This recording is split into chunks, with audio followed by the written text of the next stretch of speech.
Sabe quando a gente olha para o mundo e se pergunta como as coisas chegaram a esse ponto? Pois é, hoje a gente vai mergulhar num texto antigo, lá do livro de Romanos, que descreve exatamente isso, uma espécie de espiral descendente. Ele constrói um argumento bem forte para explicar por que a humanidade, na visão dele, se afasta da verdade e quais são as consequências disso. Então, vamos junto desmontar essa lógica passo a passo. E o texto já começa com uma pancada. Essa frase aqui é a tese de tudo o que vem depois. A ideia central é que existe uma consequência divina, que o texto chama de ira, contra duas coisas: a impiedade, que é a nossa relação com o que é divino, e a injustiça, que é como a gente se trata. E por que isso acontece? Porque, segundo o texto, a verdade não foi simplesmente perdida, ela foi ativamente suprimida. Ok, mas ira de Deus é uma expressão que soa pesada, né? O que será que ela quer dizer aqui? É muito importante entender que o texto não está falando de um Deus zangado perdendo a cabeça. Pensa mais como uma consequência inevitável, um juízo justo. É como uma lei da gravidade moral. Certas ações geram certas reações. É a ordem do universo respondendo, não um capricho. Beleza. Então, se a verdade foi suprimida, que verdade é essa? É aqui que o argumento começa a ser construído de verdade, explicando por que, na visão do autor, ninguém pode chegar e dizer: "Ah, mas eu não sabia". A lógica aqui é que a noção de um criador não é um segredo guardado a sete chaves. É quase intuitivo. Pensa assim: ninguém olha para uma obra de arte incrível e acha que a tinta caiu na tela por acaso, né? A gente sabe que teve um pintor. O texto argumenta que o universo, a natureza, o mundo, tudo isso é a grande obra de arte que revela as qualidades do artista. Isso de um jeito que todo mundo pode perceber. E é aqui que o problema começa. O texto descreve um passo a passo. As pessoas têm esse conhecimento, essa percepção. Mas, em vez de honrar ou agradecer, a escolha é ignorar. E pior, é empurrar essa verdade para debaixo do tapete. O resultado disso, o raciocínio se torna vazio, o coração fica escuro. É por isso que a passagem é tão enfática em dizer que a humanidade é indesculpável. Essa falha inicial, essa recusa, leva ao que o texto apresenta como o erro fundamental, o ponto de virada, que a gente pode chamar de a grande troca. É esse ato que, segundo o argumento, dá o empurrão inicial para toda a espiral descendente.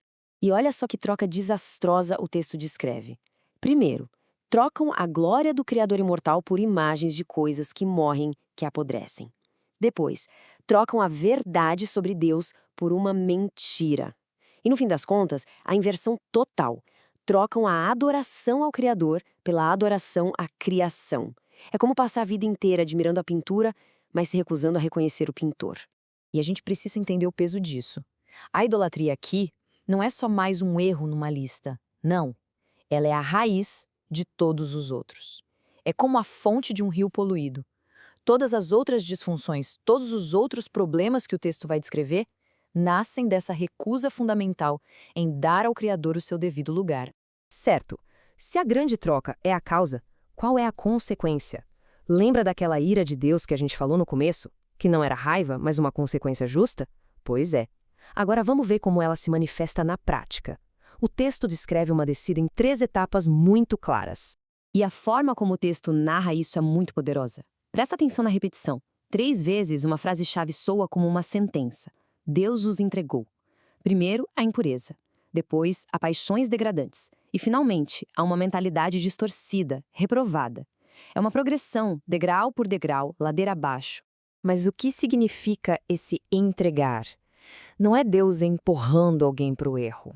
A imagem é mais como Deus soltando as rédeas. É como se dissesse: ok, é esse o caminho que vocês escolheram, então sigam. Vejam por conta própria aonde ele leva. É a consequência natural da decisão que já foi tomada. E o que acontece quando a mentalidade está distorcida? Aí, meu amigo, o problema transborda para a sociedade inteira. O texto desenrola uma lista enorme de disfunções sociais, e aqui a gente só vê alguns exemplos. O ponto é mostrar como a desordem espiritual leva, inevitavelmente, ao colapso das relações humanas. E depois de toda essa descida, chegamos ao fundo do poço. O argumento apresenta o seu veredito final, o ponto que, na visão do texto, sela a questão da responsabilidade humana. E aqui está o golpe de misericórdia do argumento. O fundo do poço não é apenas praticar o que se sabe que é errado. É chegar ao ponto de aplaudir e incentivar os outros a fazerem o mesmo. É quando a bússola moral se inverte completamente e o errado passa a ser celebrado. Para o texto, essa é a degradação final. Ufa, é um cenário tanto, né? Um diagnóstico bem sombrio. Então, se essa passagem toda argumenta que a humanidade, por conta própria, caminha para um beco sem saída, a grande pergunta que fica no ar é: existe uma saída? E é exatamente para preparar o terreno para essa resposta que todo esse argumento foi construído.